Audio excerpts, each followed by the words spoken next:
Hey everyone, doing a quick video here. I wanted to help a few of you get started making content 2025. And how do we want to do that? I would say let's get started by, downloading something that will allow you to record and or stream your content. If you are new or you haven't downloaded, you need to head over to obsproject.com.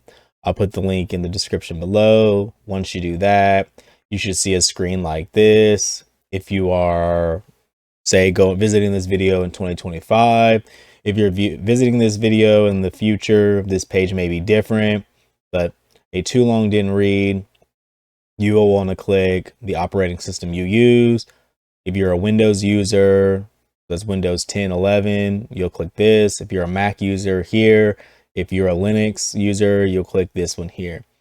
When you click, say, your Windows, you click Windows, it'll, send you to this page here and start downloading the exe file. Should download the latest one. We're currently on 31.0.2. You'll want to go to your download file and click on that. And you should get a screen that allows you to download. So you should see something like this pop up.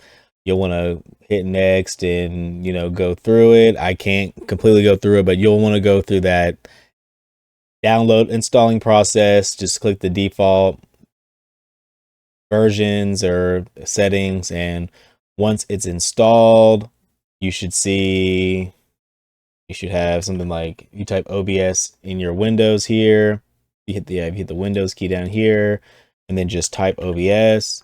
You should see something like OBS Studio. You'll open that up and you'll see us here. Right now we got us inside of OBS, inside of OBS. So you'll see a screen similar to this. What I have here is stream elements. So if you go to stream elements, and say you have a YouTube or whatever, you can log in. I'm going to log in with my Twitch real quick. Once you go to stream elements and you've logged in and typed in your credentials, you should see a page like this. It allow you to see your latest stuff. I got 6 subs this month, trying to go for more. You can see your sponsorships, everything like that. But once you have logged into stream elements, you'll want to click on your profile page up here in the upper right hand corner and then download SE.Live. Then that will download a extension here for for your OBS for stream elements. And then that will allow you to have a few extra docs and whatnot. So your OBS will be paired with stream elements, allowing you to have these extra features, which also includes multi-streaming. So then by doing these 2 steps here, downloading OBS and then downloading the SE.Live, you have opened yourself up to OBS, to using OBS and multi-streaming. Then what you'd want to do once you have yourself set up with that, we're going to go ahead and get you set up for recording. First, you'll want to kind of set up a new scene here for your desktop. So let's say we'll create a new one. We'll name it tutorial. If I can spell. Let's do it a test. Let's name it. Now that we've opened up the test here, you can kind of see what is going on. I removed the preview here so that way you don't see the infinite loop, but you can, once you add a source here, what I did was I added display capture here. That allows me to see everything on this display. If you are playing video games, you can do game capture. This will allow you to, select a window and then you can go in and pick what your game is supposed to be looking like or what you're displaying here. You can also remove that. And then Another thing you can do is you can do application audio capture. So you can see here I have like Discord, games, and music. Let's pull games in here. What I do with games, earlier I was playing Repo, but this allows you to put your game, and then so I would mute, that's why I have desktop audio here muted, but you can put the different applications here as well. So that way you can adjust the sound individually for your stream. And then that allows you to have Discord and Spotify and everything else playing on your computer, but then you can mute them individually so that it can't be heard. Once you have your scene and everything set up or something basic, after your display capture and your sound, you'll want to go into settings, and then you'll want to go here. Well, of course, you'll want to make sure you're on the right service. I'm using StreamElements.Live, so this allows you to kind of go in and connect and interact with the various ones, so you can add outputs and whatnot to your channel and make sure that you're connected to them. Sometimes it bugs. Like right now I have I think I have 2 TikToks. I was able to delete one. Dope. Yeah, I have 2 YouTubes, probably because I'm streaming to this thing right now, but you gotta make sure you clean them up a little bit. But anyways, let me go back here to settings. Once you have your, your multi-stream stuff set up, or say you're just doing it locally, you'll want to make sure you're over here at output. When you're in output mode, you want to click this down here. It should be in simple, but you want to take it down to advanced. You'll be here. You'll see streaming.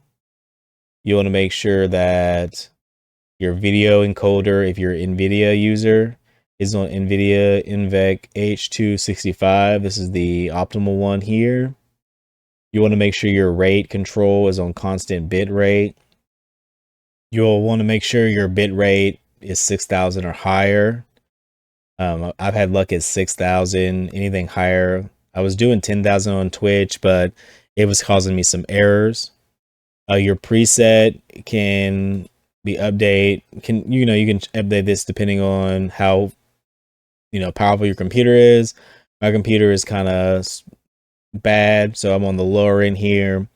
I could probably bump it up to medium, or actually no, the preset is good. Sorry.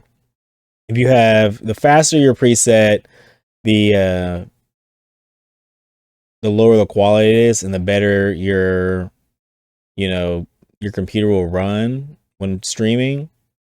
I have mine currently on slow. I could probably lower it if I wanted better performance on my computer. And if you have higher performance, you can of course do better quality. Medium is good for medium of the way, and then of course lower. Tuning, I just keep mine on high quality. And then I keep multi-pass on 2 passes. You can go full resolution if you have a better computer, or single pass if your computer is really, really bad.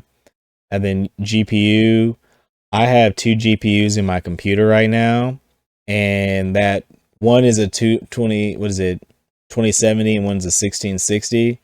So what I did was I keep the game on my 2070, and then in OBS I target my 1660 and have that GPU pretty much host the stream. So that way it allows me to have a better quality stream and not try to, doesn't put as much stress on my video card or my graphics card.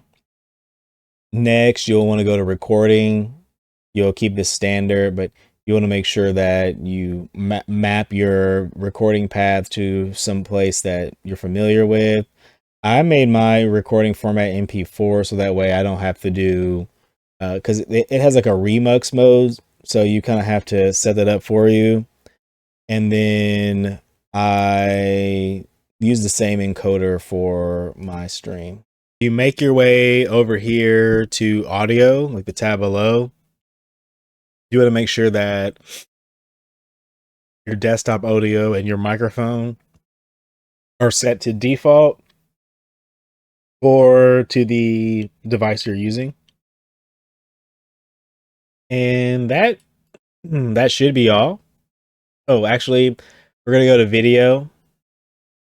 If you're on audio and you go to video, you want to make sure that your canvas is 1080p. If you're wanting to do 1920 by 1080p, if you want to, or whatever your screen size is, and then you can scale down the resolution to whatever you need it to be. Right now, I have mine on 810, just because I was having issues with Monster Hunter.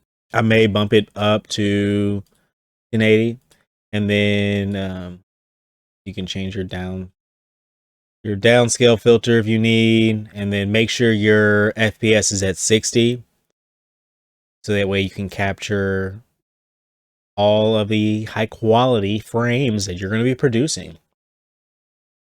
Other than that, this should be all you need to get set up for your OBS in the settings.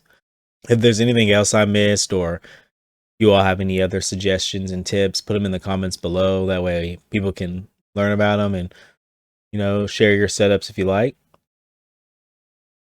But when you get all that together, you should be able to start streaming or start recording whenever you're ready. And with that, I'll see you all next time. Talk to you guys. Peace out.